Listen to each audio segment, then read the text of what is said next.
Саламатсыздар ма балалар? Екінші сынып қазақ тілі пәнін бастаймыз. Сабағымыздың тақырыбы сұраулы сөйлем. Мен пән мұғалімі Қуанышбаева Гүлсім Кенжебайқызы. Сабақтың мақсаты күнделікті өмірде кездесетін жағдаяттарға байланысты сөйлеу мәдениетін сақтап, диалогке қатыса аласың. Сұраулық мағынаны білдіретін сөздерді үйренесің. Сөйлем түрлерін, айтылу мақсатына сәйкес тыныс белгілерін, нүкте, сұрақ белгісі анықтай аласың. Балалар, өткен сабағымызды еске түсіріп көрейік. Біз сөйлемнің айтылу мақсатына қарай үш түрге бөлінетінін білеміз. Олар хабарлы сөйлем, сұраулы сөйлем және епті сөйлем. Енді өткен сабағымызда өткен сұраулы сөйлем дегеніміз не? Ережесін бірге есімізге түсірейік. Жауап алу мақсатымен айтылған сөйлемді сұраулы сөйлем дейміз. Сұраулы сөйлемнің соңына сұрақ белгісі қойылады.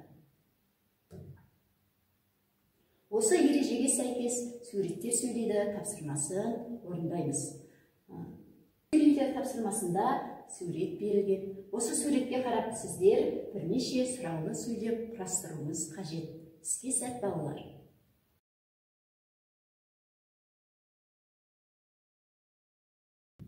Жарайсыңдар балалар.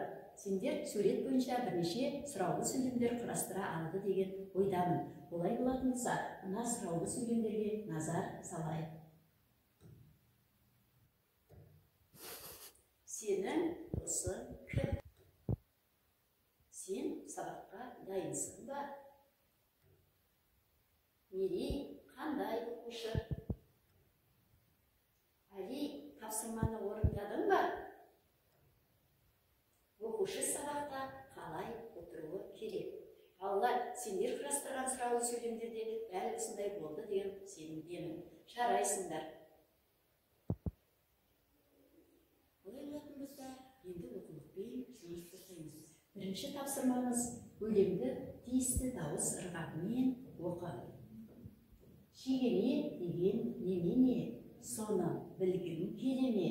Шамалы, азды, шағынды, бабалар деген шегене. Балалар, өлеңдегі сұраулық мағынаны білдіріп тұрған сөзді табамыз.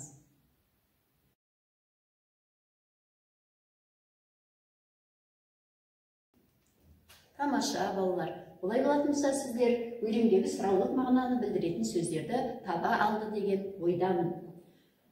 Шегене деген немене деген қатардағы сұраулық мағынаны білдіріп тұрған сөз немене. Яғни шегене деген сөздің ұғымы қандай болатындығын сұрап тұр. Екінші қатардағы соны білгің келе ме деген қатардағы сұраулық мағынаны білдіріп тұрған сөз келе ме. Балалар, қарамен жазылған сөзге назар аударайық. Өлеңдегі қарамен жазылған сөз шегене сөзі. Шегене ата-бабаларымыз ертеректе қолданған көне сөздерге жатады. Қазіргі кезде бұл сөз шамалы, аз, шағын деген мағынада қолданылып келеді. Балалар, мына ережелерді есімізге сақтайық. Сұраулы сөйлемдегі сұраулық мағына беретін сөз басқа сөздерге қарағанда көтеріңкі дауыспен айтылады. Сұраулы сөйлем жасайтын ма, не, ба, бе, қа, пе өзінің алдындағы сөздерден бөлек жазылады. Мысалы, Айгүл келді не, жауын басылып ба. Балалар, екінші тапсырмаға назар аударайық. Сөйлемдерді көшіріп жаз. Бізге сөйлемдер берілген. Кәне барлығымыз бірге оқимыз. Кісіге қарап, орынсыз күлме. Сәуле келді ме? Сабақтан кешікпе. Айдос ауылдан келді бе? Ешқашан өтірік айтушы болма. Қар қалың жауды ма? Енді осы сөйлемдерді дәптерімізге қатесіз, таза, әдемі жазамыз.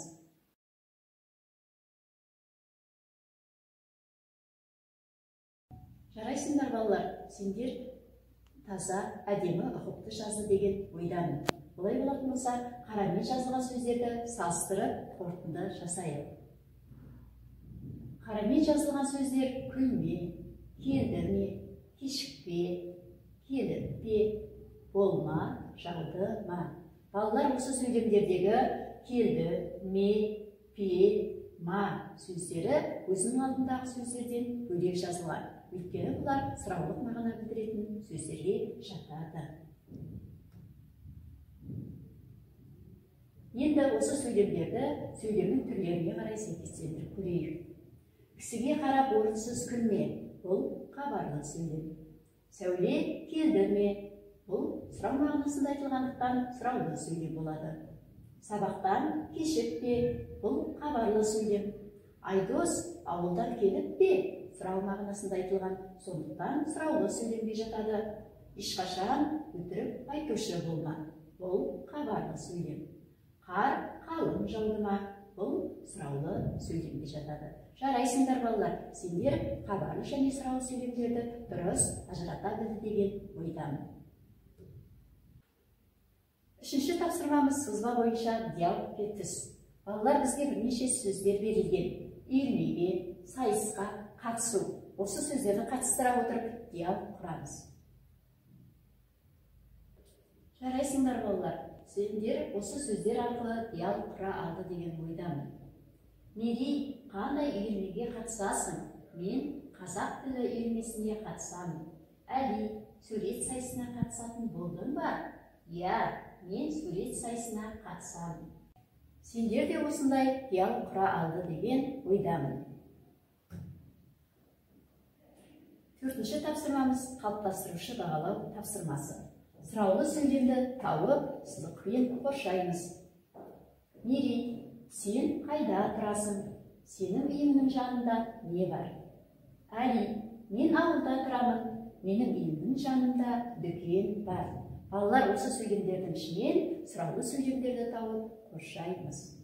Осы тапсырма бойынша сұраулы сөйлемді дұрыс тауып орындады деген ойдамын. Олай болатын болса, бұл сөйлемдегі сұраулы сөйлем сен қайда тұрасың? Және сенің үйіңнің жанында не бар? Балалар, тапсырманы жақсы орындады деп ойлаймын. Жарайсыңдар. Балалар, бүгінгі сабақ бойынша өз-өзімізді бағалаймыз. Бағалау дескрипторлары. Сөйлеу барысында диалогке қатыса аламын. Сұраулық мағына беретін сөздерді таба аламын. Олардың бөлек жазылатынын білемін. Сұраулы сөйлемдердің тиісті дауыс ырғағымен оқылатынын үйрендім. Сұраулы сөйлемдерді құрастыра аламын. Осымен бүгінгі сабағымыз аяқталды. Сау болыңыздар.